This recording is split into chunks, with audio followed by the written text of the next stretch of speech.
विषय असा आहे, आता राष्ट्रवादी शरद पवार गट देखील सत्तेत येणार असल्याच्या चर्चा रंगलेल्या आहेत. पवार मोदीजींच्या आणि पवार साहेबांची जी बैठक झाली होती त्यामध्ये या ठिकाणी चर्चा रंगली. नितीन आता पवार साहेबांच्या आणि मोदीजींच्या सगळं भेट झाली, त्याच्या काय चर्चा झाली त्याच्यामध्ये हे आपल्या कोणालाही माहित नाही. आता या सगळ्या वावड्या आहेत किंवा काय वस्तुस्थिती असेल ते आता आपण सांगू शकत नाही, मी सांगू शकत नाही. पण त्याच्या वरिष्ठ पातळीवर डायरेक्ट मोदी साहेबांनाच ते भेटलेले आहेत परवा. त्यामुळे आज मला सांगता येणार नाही की ते काय बोलले, काय चाललेलं आहे. जेव्हा समोर येईल त्यावेळेस ते आपल्याला कळेल. हे मी बोलणं म्हणजे नुसतं हवेत बाळ उडवण्यासारखं होईल. हो, होतंय, येतंय, जातंय, होत नाहीये. मला वाटतं भाऊ संजय राऊत म्हणतायत की देवेंद्र फडणवीस यांच्या हातातनी आता महाराष्ट्रात राहायचं की केंद्रात जायचं. तुमच्या हातात काही नाही म्हणा, एवढं लक्षात ठेवा म्हणून. रोज काही ना काही नवीन वावड्या उठवायच्या आहे. दिल्लीत चालले, हे इकडे चालले, ते तिकडे चालले, ते जाणार आहे, ते जाणार नाही.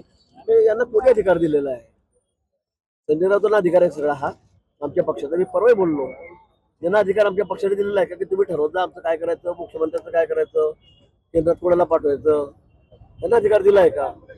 उगाच काहीतरी वावड्या उठवायचं काम सतत करत असतात, संभ्रम निर्माण करत असतात लोकांमध्ये, पण त्यातून फलनिष्पत्ती काहीच नाही आहे.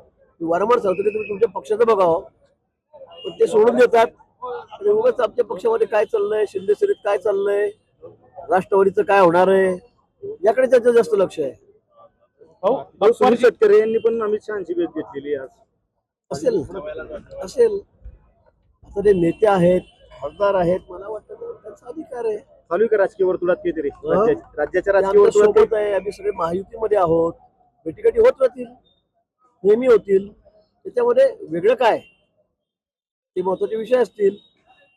आता शेवटी राज्याचा गाडा आम्हाला तिघांना चालवायचा आहे, त्यामुळे त्यांची चर्चा झाली असेल, कोण नाही म्हणतो. अप्पर जिल्हाधिकारी कार्यालय पाहिलं तर मंगेश दादा राजकीय वारसदार आहेत का आपले? नाही, राजकीय वारसदार नाही, पण आज ज्या पद्धतीने मंगेश दादा काम करत आहेत, ज्या पद्धतीने आपण बघितलं असेल त्यांच्या कामाची पद्धत, त्यामुळे चाळीसगाव तालुक्याला एक चांगला योग्य प्रतिनिधी या ठिकाणी मिळाला.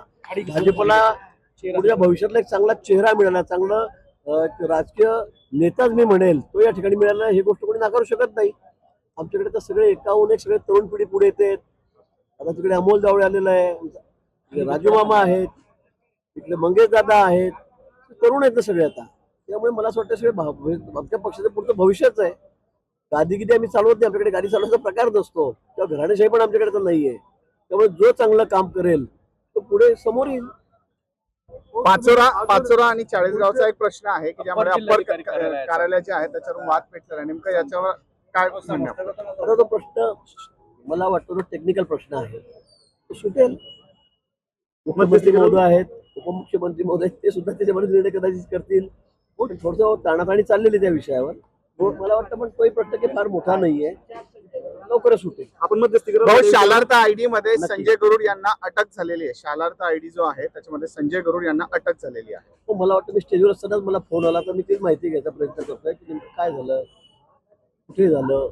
मला अजून त्या संदर्भामध्ये फार माहिती नाही, पण मला फोन निश्चित आलेला होता स्टेजवर असतानाच, म्हणून मी आता इथून गेलो की मी तीच माहिती घेणार काय झालं काय नाही.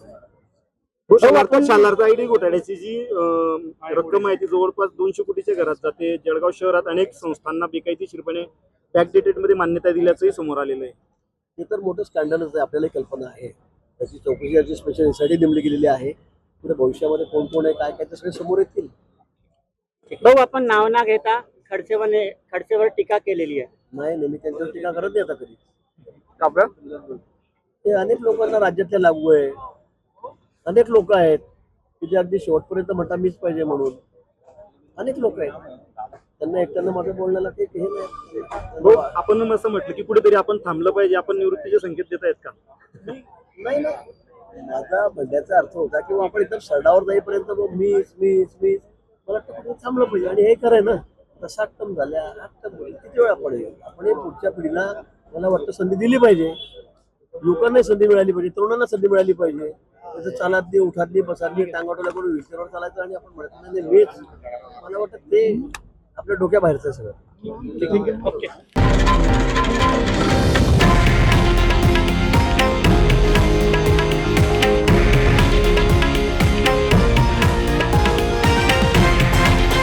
हे आहे देशातील नंबर 1 न्यूज नेटवर्क आणि आपण पाहत आहात TV9 मराठी, एकमेव.